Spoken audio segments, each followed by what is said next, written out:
4, nós leremos os versos 13 a 18.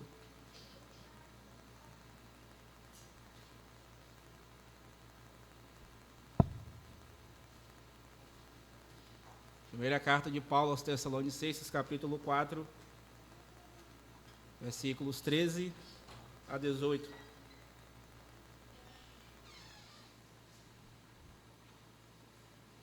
Assim diz as Escrituras: Não queremos, porém, irmãos, que sejais ignorantes com respeito aos que dormem, para não vos entristecerdes como os demais que não têm esperança.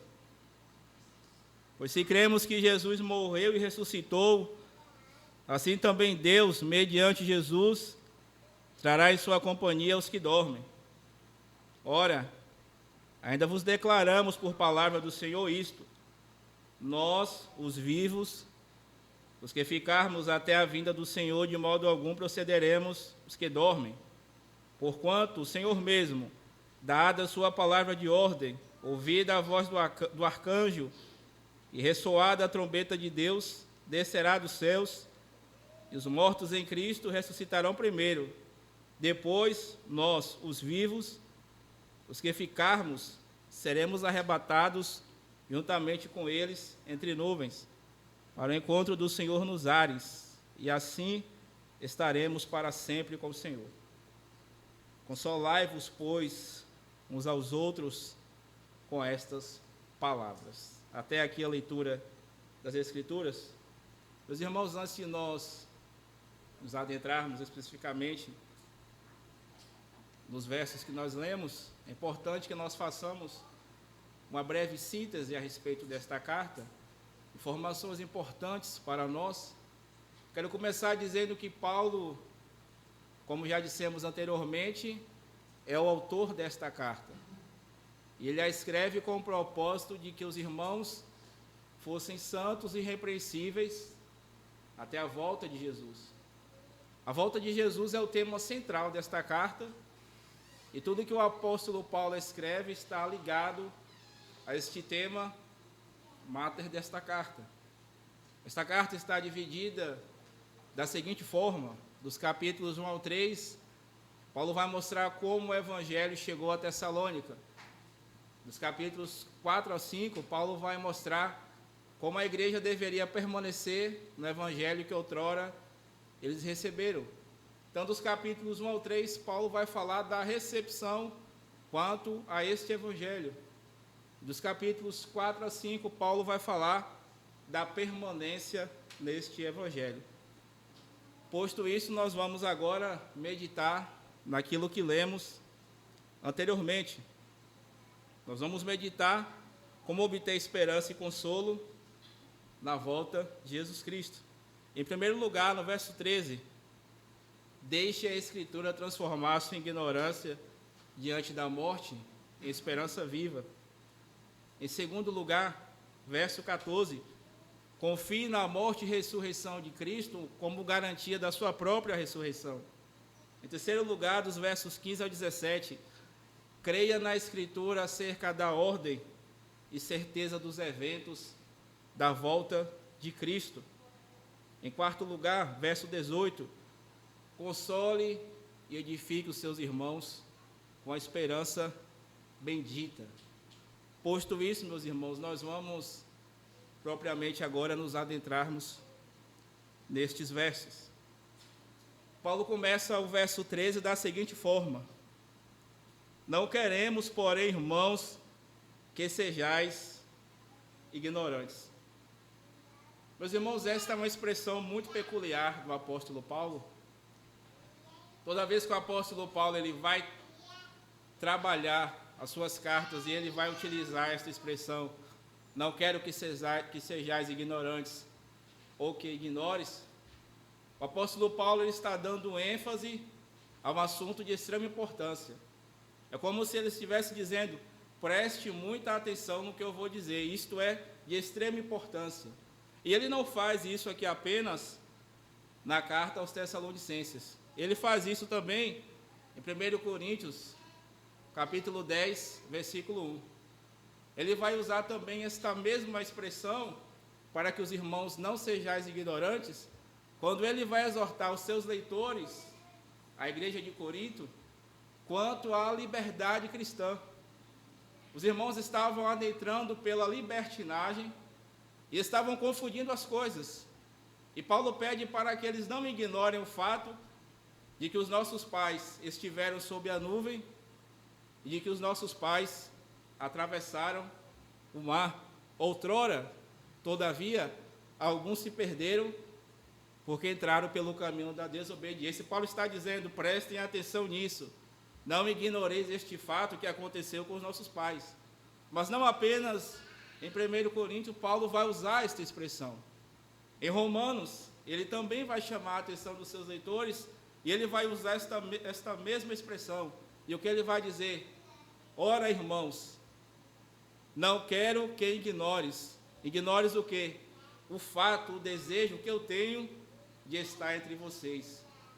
Em Romanos, havia um grupo que estava dizendo que Paulo estava desinteressado de estar com eles. Paulo não tem interesse de estar conosco. Mas Paulo chama a atenção, preste atenção nisso, não ignoreis este fato. Eu quero sim estar entre vocês. Eu busco uma ocasião importante para que eu esteja com vocês. Então, toda vez que o apóstolo Paulo vai dar ênfase a um assunto que é de extrema importância, ele pede para que os seus leitores não ignorem. Mas o que é de importante, Paulo vai falar aqui nesta carta, que ele chama a atenção dos seus leitores para não ignorá-lo. Vejam comigo aí ainda o verso 13. Não quero que sejais ignorantes com respeito aos que dormem. Vejam só, o apóstolo Paulo ele está chamando a atenção dos irmãos com relação àqueles que morreram em Cristo. E por que o apóstolo Paulo ele vai utilizar aqui esta expressão, os que dormem? Obviamente o apóstolo Paulo está usando uma metáfora para se referir àqueles que morreram.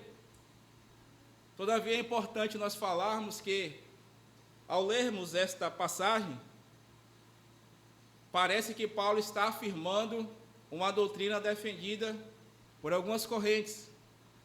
Existem algumas correntes que dizem, quando o homem morre, a sua alma desaparece. Essa doutrina é popularmente conhecida como sono da alma. Mas não é isso que o apóstolo Paulo está ensinando. Paulo não está dizendo que quando o homem morre, a sua alma desaparece. Pelo contrário, a sua fala é da perspectiva daqueles que estão vivos com relação àqueles que descem à sepultura. Paulo não está aqui afirmando que quando o homem morre, a sua alma desaparece, ele deixa de ter consciência. Tanto é fato que em Filipenses 1:3, Paulo vai falar do seu desejo de estar com os irmãos e o seu dilema entre estar com eles e estar com Cristo. Mas ele vai dizer, eu prefiro estar com vocês, porque eu preciso ainda reparar algumas deficiências que existem com vocês. Mas eu quero que saibam uma coisa, estar com Cristo é infinitamente melhor. Se não houvesse consciência após a morte, por que Paulo diria que estar com Cristo era infinitamente melhor? Obviamente, ele reconhece e ele afirma que quando o homem morre, há sim consciência.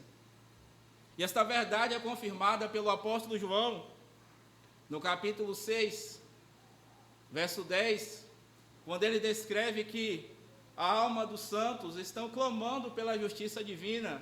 Até quando, Senhor? João destaca que as almas dos crentes estavam diante de Cristo clamando pela justiça, pela intervenção divina sobre os perversos. Então, Paulo não está aqui dizendo que quando o homem morre, a sua alma desaparece. Ele não está afirmando a doutrina do sono da alma. Longe disso. Ele está demonstrando e usando a figura de linguagem, uma metáfora para se referir àqueles que morreram em Cristo. E sobre este tema ele diz, eu não quero que vocês sejam ignorantes com respeito aos que dormem. E por que, Paulo, você não quer que nós sejamos ignorantes? Para que vocês não se entristeçam como os demais que não têm esperança. Meus irmãos, Paulo não está aqui sendo insensível com a realidade da morte. Muito pelo contrário. Obviamente, eu e você, em algum momento, vamos chorar e vamos sofrer pela perda de um ente querido. E é natural que isso aconteça, nós somos seres humanos e temos sensibilidades uns com os outros. Você vai se compadecer de situações absurdas, de mortes trágicas. Isso vai causar condolência em você e sentimento de tristeza. A sua consciência ela vai pesar quanto a isso. Mas o que Paulo está falando é que nós, diferentemente dos ímpios, não devemos nos entregar a um estado completo e absoluto de tristeza e desesperança. Paulo está dizendo, vocês não podem se entregar completamente e plenamente a este estado, porque são os ímpios que ficam assim. Por quê? Porque para o ímpio, o que importa é aqui e agora. Eles não acreditam na vida eterna, na volta de Cristo. E Paulo está dizendo, apesar de vocês sofrerem, apesar de sofrermos com a perda de alguém, não nos entreguemos à tristeza absoluta e à desesperança. Pelo contrário, nós não somos como os ímpios. E por que nós devemos rejeitar completamente este sentimento e termos esperança e consolo em nosso coração? E ele vai dizer isso no verso 14, porque a morte de Cristo, ela é a garantia da nossa ressurreição. Nós devemos confiar na morte de Cristo como garantia da nossa própria ressurreição. Vejamos no verso 14, pois se cremos que Jesus morreu e ressuscitou, assim também Deus, mediante Jesus, trará em sua companhia os que dormem. Vejam comigo o início do verso 14. Paulo vai dizer aqui, pois se cremos. Meus irmãos, é importante destacarmos que essa conjunção aqui, se, ela não é uma ideia de dúvida, ela não é uma hipótese, se cremos. A construção grega, ela indica aqui um fato consumado, uma verdade absoluta. Não é que possivelmente creremos. O que Paulo está dizendo é, nós cremos. E cremos em quê? Cremos que Jesus morreu e ressuscitou. Assim também, Deus, mediante Jesus, trará em sua companhia os que dormem. E por que nós devemos acreditar nesta verdade que Paulo está afirmando? Porque em Mateus, no capítulo 28, dos versos 1 ao 10, Maria e Maria Madalena vai de encontro ao sepulcro de Jesus para visitá-lo. E chegando lá, elas se deparam que Cristo já não estava mais lá. E de repente o anjo diz para ela, ele não está aqui, ele ressuscitou. Então Mateus vai confirmar esta verdade que Paulo está nos dizendo aqui. Mas não apenas o evangelista Mateus, o evangelista Lucas, no seu evangelho, no capítulo 24, ele também vai confirmar esta verdade que Cristo ressuscitou. E o que ele diz? Ele diz que os discípulos estavam reunidos e de repente Jesus Cristo aparece entre eles e diz, paz sejam convosco. Ele está declarando que verdadeiramente Jesus Cristo ressuscitou e existe testemunho ocular sobre a ressurreição de Jesus Cristo. Mas não apenas o evangelista Lucas registra esse fato, o evangelista João também vai relatar a mesma imagem, acrescentando algo diferente, ou melhor, falando de um evento novo. Os mesmos discípulos estavam reunidos, e dessa vez Tomé, que não estava na primeira aparição, estava na segunda. E quando os discípulos falaram com ele, Tomé, Jesus Cristo ressuscitou, ele disse, eu não acredito, não é possível, eu tenho de ver o cravo nas mãos e tenho de ver a costela dele para que eu creia. E quando os discípulos estão ali reunidos, João vai dizer que de repente Cristo aparece entre eles e diz, Tomé, toque aqui nas minhas mãos, vejam a marca dos cravos, toque do meu lado. E ele diz, paz seja convosco. Vejam, meus irmãos, os evangelistas confirmam e corroboram esta verdade. Jesus Cristo ressuscitou. E sobre esta verdade o apóstolo Paulo está dizendo, cremos que ele ressuscitou, porque existem testemunhas oculares, não apenas pessoas que viram ele, mas alguém que tocou nele. E Paulo está dizendo, cremos que ele vive, e se ele vive, e porque ele vive, ele é a nossa garantia, já que ele morreu e ressuscitou, ele é a nossa garantia de que também ressuscitaremos com ele. Então Paulo ele está respondendo, meus irmãos, ao questionamento que havia no coração daqueles irmãos. Os irmãos estavam preocupados, Paulo, e agora? As pessoas estão morrendo, os que morreram ficarão de fora deste grande evento, e os nossos pais e o meu cônjuge que faleceu, se Cristo voltar, eles não estarão presentes? Paulo está dizendo, estarão, porque Cristo ressuscitou, eles também ressuscitarão. Mas Paulo, além de falar que Cristo é a nossa garantia de ressurreição, ele ainda vai explicar a ordem dos eventos da vinda de Cristo. Em terceiro lugar, nós devemos crer na ordem dos eventos de Cristo e na certeza da volta dele. Vejam comigo, Paulo ele vai descrever a ordem dos eventos de Cristo, dos versos 15 ao 17. E o que ele vai dizer no verso 15? Que os vivos não procederão os mortos na volta de Cristo. Vejam comigo, verso 16. Que Cristo descerá dos céus e os mortos em Cristo ressuscitarão primeiro. Verso 17. Os vivos serão arrebatados juntamente com os ressuscitados. Paulo ele vai descrever a ordem dos eventos da volta de Cristo. Então vejamos o verso 15, a primeira declaração que Paulo faz sobre a volta de Cristo, da ordem desses eventos. Olha o que ele vai dizer, verso 15. Ora, ainda vos declaramos por palavra do Senhor isto: nós, os que ficarmos vivos até a vinda do Senhor, de modo algum procederemos os que dormem. Então a primeira coisa que vai acontecer é que os vivos não procederão os mortos. E como é que isso vai se dar? Paulo ele vai dizer que ele declarava isso por palavra do Senhor. Meus irmãos, existe uma discussão sobre o que é que Paulo quer dizer quando ele diz, vos declaramos por palavra do Senhor. Alguns acreditam que Paulo está falando de algo que Jesus falou a viva voz e que não foi registrado por nenhum autor canônico. Outros acreditam que Paulo está interpretando alguma passagem do Novo Testamento, mas que não fica claro qual passagem seria essa. E o terceiro grupo acredita que Paulo recebeu diretamente por revelação. E é o que se encaixa com o texto, é justamente que Paulo tenha recebido esta expressão que ele diz por palavra, diretamente de uma revelação vinda do próprio Cristo. E como garantia disso, de ter recebido esta revelação do próprio Cristo, ele vai agora explicar a ordem desses eventos. E ele vai dizer, nós, os vivos, os que ficarmos até a vinda do Senhor. Meus irmãos, olha que coisa interessante e maravilhosa que Paulo descreve aqui.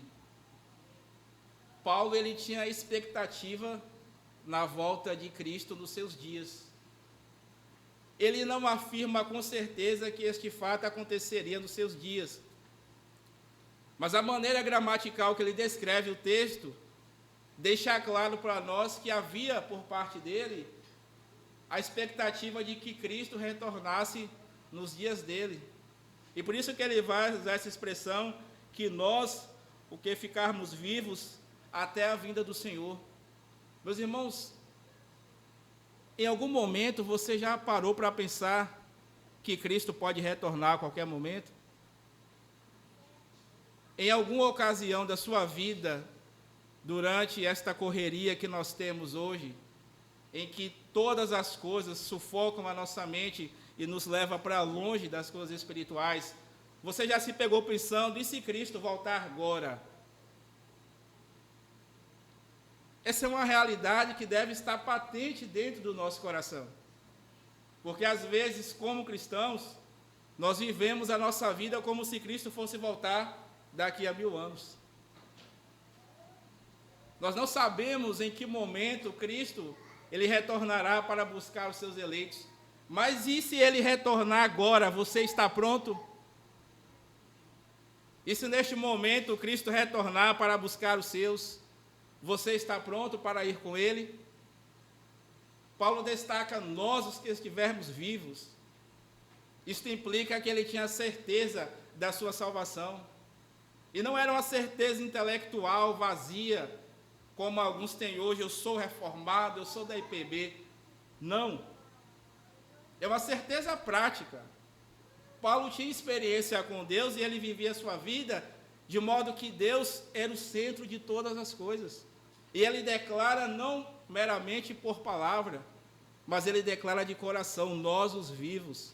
É alguém que tem certeza absoluta da sua salvação, alguém que não tem dúvida. Ele acreditava na expectativa de que Cristo poderia retornar a qualquer momento. E ele vai dizer, de modo algum procederemos os que dormem. Paulo está dizendo, meus irmãos, espera aí. Não vai existir vantagem para quem morrer antes de Cristo, quem estiver morto quando Cristo voltar, e para quem estiver vivo. Paulo está colocando aqui todos em pé de igualdade e acalmando o coração dos irmãos com relação aos que morreram. Fiquem tranquilos. Vocês estão achando que quem estiver vivo vai ter alguma vantagem em relação aos mortos? Não, vai estar todo mundo no mesmo patamar. É isso que Paulo está dizendo aqui. Posteriormente, no verso 16, Paulo vai dizer que Cristo descerá dos céus e os mortos em Cristo ressuscitarão primeiro. Venham comigo. Porquanto o mesmo Senhor, dada a sua palavra de ordem, ouvida a voz do arcanjo e ressoada a trombeta de Deus, descerá dos céus e os mortos em Cristo ressuscitarão primeiro. Meus irmãos, veja que descrição esplêndida Paulo faz aqui nesta passagem. Vejam as figuras que Paulo ele vai utilizar para falar deste evento glorioso da volta de Cristo. E ele vai dizer, porquanto o mesmo Senhor, dada a sua palavra de ordem. Meus irmãos, este termo aqui, dada a sua palavra de ordem, era um termo militar. Era um termo utilizado por generais com relação aos seus comandados. Os reis, eles utilizavam isso aqui. Dada a sua palavra de ordem, significa um brado retumbante. Paulo está dizendo que no advento da volta de Cristo, ele mesmo, como o grande general e o grande rei, dará esse brado retumbante, demonstrando toda a sua autoridade sobre tudo e sobre todos. Ele mesmo, não outro, dará o brado que ele está chegando. Mas não apenas ele, olha o que Paulo vai dizer. Ouvida a voz do arcanjo. Meus irmãos, este ser celestial estará presente. O ser mais alto na hierarquia angelical estará presente também e dará o seu brado anunciando que o rei está chegando. Paulo está descrevendo, meus irmãos, o glamour, toda a glória do retorno de Jesus Cristo. Ele está dizendo que ele mesmo, não outro, Cristo, dará o seu brado de vitória, eu estou chegando. Todos ouvirão, mas não apenas isso, o arcanjo também vai bradar com a sua voz, anunciando que o rei chegou. E não apenas isso, a trombeta será tocada. Meus irmãos, que coisa maravilhosa, a trombeta no Velho Testamento, ela tem um significado magnífico. A trombeta no Velho Testamento, ela tinha com significados particulares. Em Números 10, ela servia para reunir o povo, tocar da trombeta era um aviso para que o povo se reunisse. Mas em Joel 2, a trombeta tinha a finalidade de anunciar ao povo o arrependimento. O povo, ao ouvir a trombeta, deveria se compungir, se arrepender dos seus pecados. Mas não apenas isso, em Êxodo 19, a trombeta ela servia como uma anunciação da voz divina.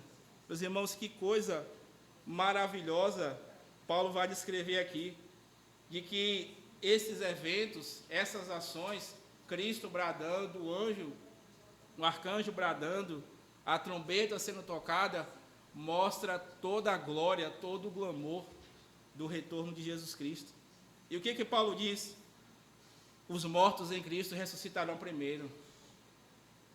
Paulo, mais uma vez, ele chama a atenção dos irmãos de que os vivos não procederão os mortos, e agora ele diz, os mortos ressuscitarão primeiro. Paulo está dizendo, vai estar todo mundo em pé de igualdade. Todos, ao mesmo tempo, vão acompanhar este evento. Deus não vai privar os que estão mortos de acompanhar este evento, não. Vai estar todo mundo lá acompanhando este evento. No verso 17, Paulo diz que os vivos serão arrebatados juntamente com os ressuscitados. Vejam comigo, verso 17. Depois nós, os vivos, os que ficarmos, seremos arrebatados juntamente com eles. Meus irmãos, Paulo está dizendo, olha, nós que ficarmos vivos, ou seja, aqueles que ficarem vivos neste advento da vinda de Jesus Cristo, serão arrebatados juntamente com os ressuscitados. Paulo está falando de um mesmo evento, o arrebatamento de vivos e mortos, de ressuscitados que outrora estavam mortos e daqueles que estavam vivos com Jesus Cristo. E eles serão arrebatados juntamente com eles entre nuvens. Meus irmãos, Paulo não usou este termo aqui por um acaso. A nuvem no Velho Testamento representava a presença de Deus com o povo. E é isso que acontece em Êxodo, a nuvem guiando o povo de dia, representava a presença de Deus com eles. Daniel vai falar de uma visão que ele teve, na qual ele via o Filho do Homem descendo nas nuvens. Paulo está com tudo isso em mente para declarar como será esse advento da volta de Jesus Cristo, ele retornando nas nuvens, mostrando a sua autoridade, a sua superioridade sobre toda a criação. Mas o mais glorioso disso é o que Paulo diz, que nós iremos ao encontro do Senhor nos ares. Vejam comigo a parte B, para o encontro do Senhor nos ares. Meus irmãos, olha que coisa profunda, extraordinária neste texto. Cristo desce sobre as nuvens e nós vamos ao encontro dele. Sabe o que significa isso aqui, meus irmãos? No Antigo Testamento, um rei, quando retornava para um determinado local, um grupo de pessoas vinha ao seu encontro para recepcioná-lo, para tecer-lhe glória. O que Cristo está mostrando aqui para nós, neste texto, é que nós não somos deste mundo.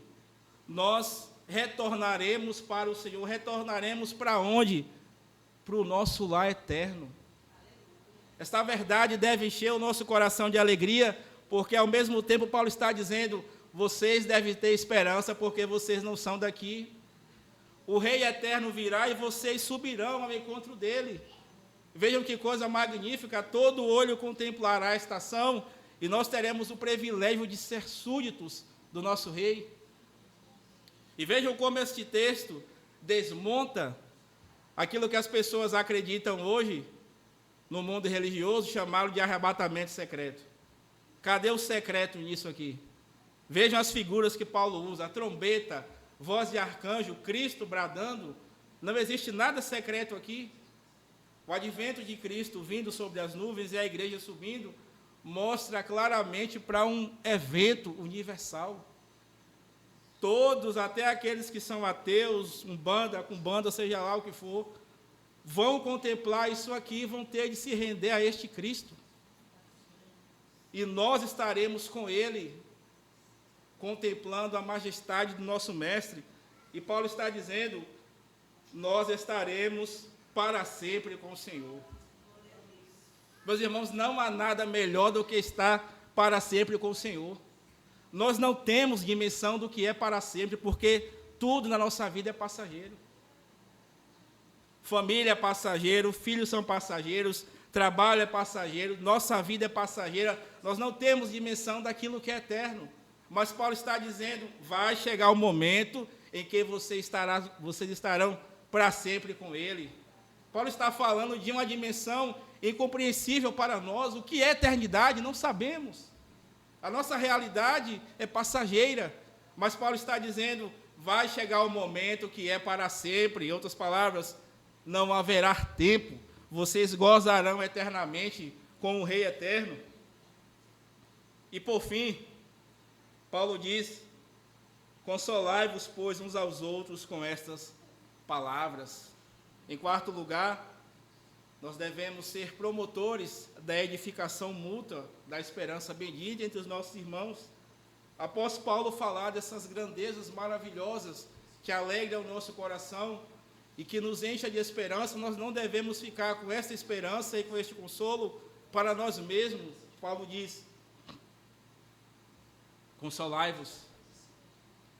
A palavra que Paulo utiliza aqui para consolar-vos não é uma palavra sugestiva. Olha, seria bom se vocês consolassem. Não.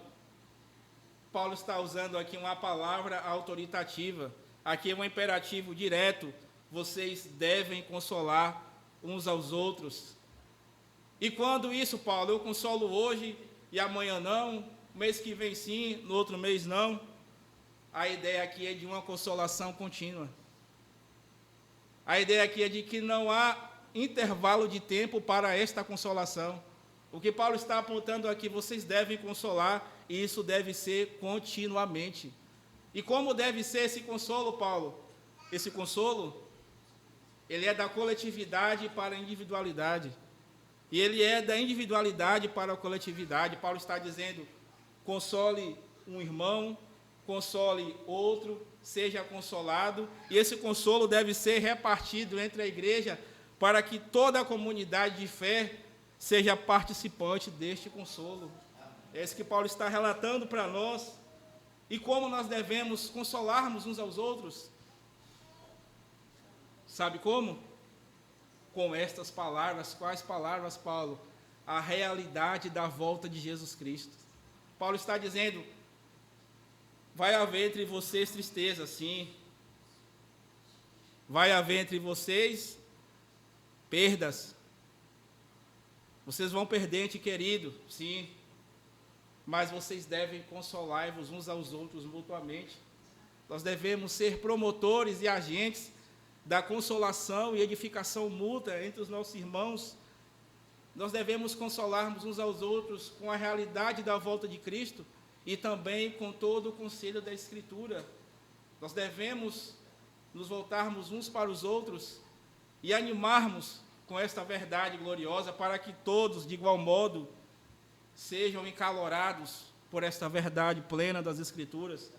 Como você pode obter esperança e consolo na volta de Cristo? Em primeiro lugar, deixando que a Escritura transforme a sua ignorância diante da morte de Cristo em esperança viva. Mas em segundo lugar, confiando na morte e ressurreição de Cristo como garantia para a sua própria ressurreição. Em terceiro lugar, crendo na volta de Cristo e na ordem dos eventos. E em quarto lugar, sendo um agente, sendo um promotor da edificação mútua, que perante esta palavra Deus possa abençoar o nosso coração. Amém. Graças a Deus.